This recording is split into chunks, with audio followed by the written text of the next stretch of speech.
in the name of personal injury law. We have heard about big changes being made to our no-fault insurance law. We've had Steve Sinas from the Sinas Dramus Law Firm on a few times to explain these changes to us. Steve is back here again today to help us further understand our rights under the law. In particular, we are going to focus today on your rights if you are injured in a crash that is caused by someone else's negligence. Steve, it's great to have you back. It's great to be back. It's been really good trying to educate the public about this complicated area of law, and I'm looking forward to the opportunity to do more of that here today. So, Steve, if I'm injured in a crash that is caused by someone else, do they have to pay for all my vehicle damage? As an attorney, this is a conversation I have with people, and they're really surprised about the outcome. And the reality is that the law says the at-fault driver is only liable for up to $3,000 of your vehicle damage. So if it's a really serious crash and the vehicle damage is $10,000, the at-fault driver only has to pay $3,000. You then have to turn to your own insurance coverage, the coverage you buy in the form of collision coverage, to pay the rest of that vehicle damage. So that's a surprising result for people that I talk to after a crash. So if I'm injured, does the at-fault driver have to pay my medical expenses? Okay, so the way to understand this is that the at-fault driver now, under the new laws we have here in Michigan, and really effectively this last summer, at-fault drivers can be held liable for the medical expenses of an injured person that are not covered by no-fault insurance.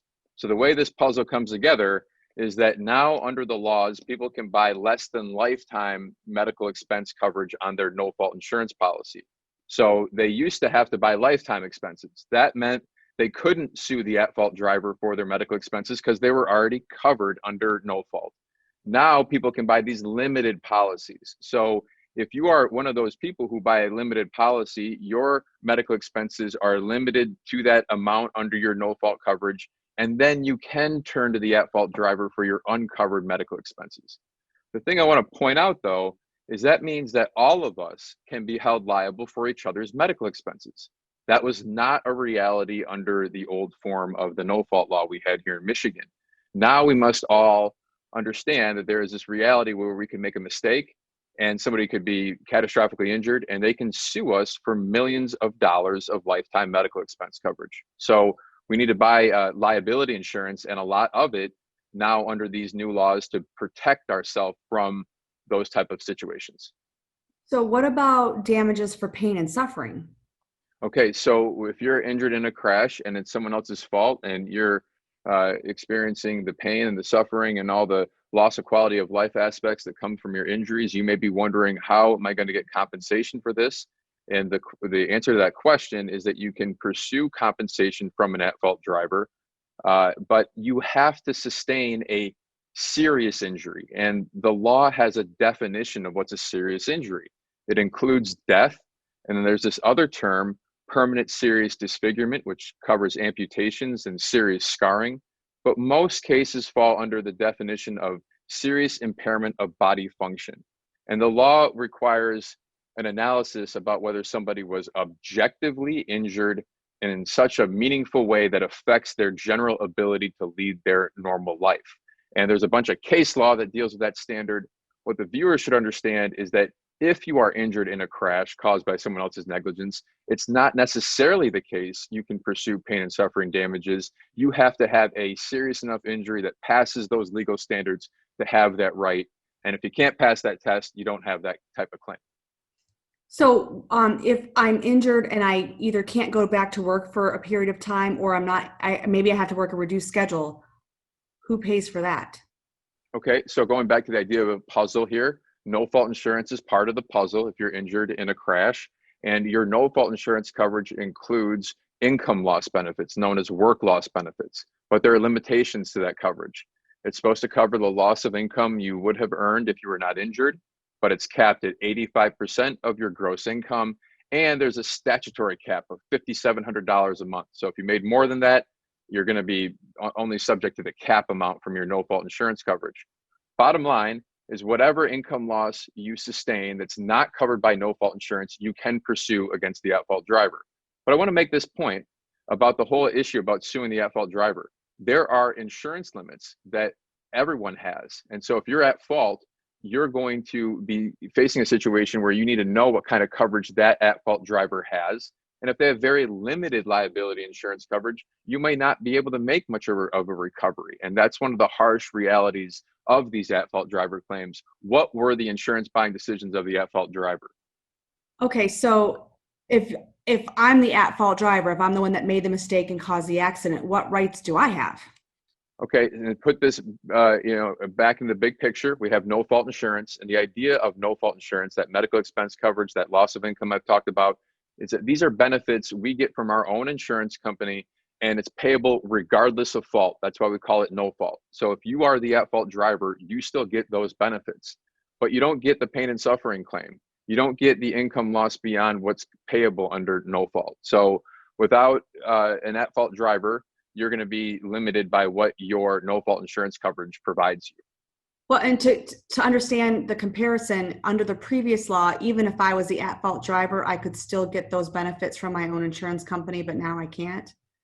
Well, this gets at the issue of no-fault insurance buying decisions. So we talk about the decisions of the at-fault driver for liability insurance, which is the coverage that covers people's mistakes. No-fault coverage is there so that we have coverage for us as people when we buy our own policy.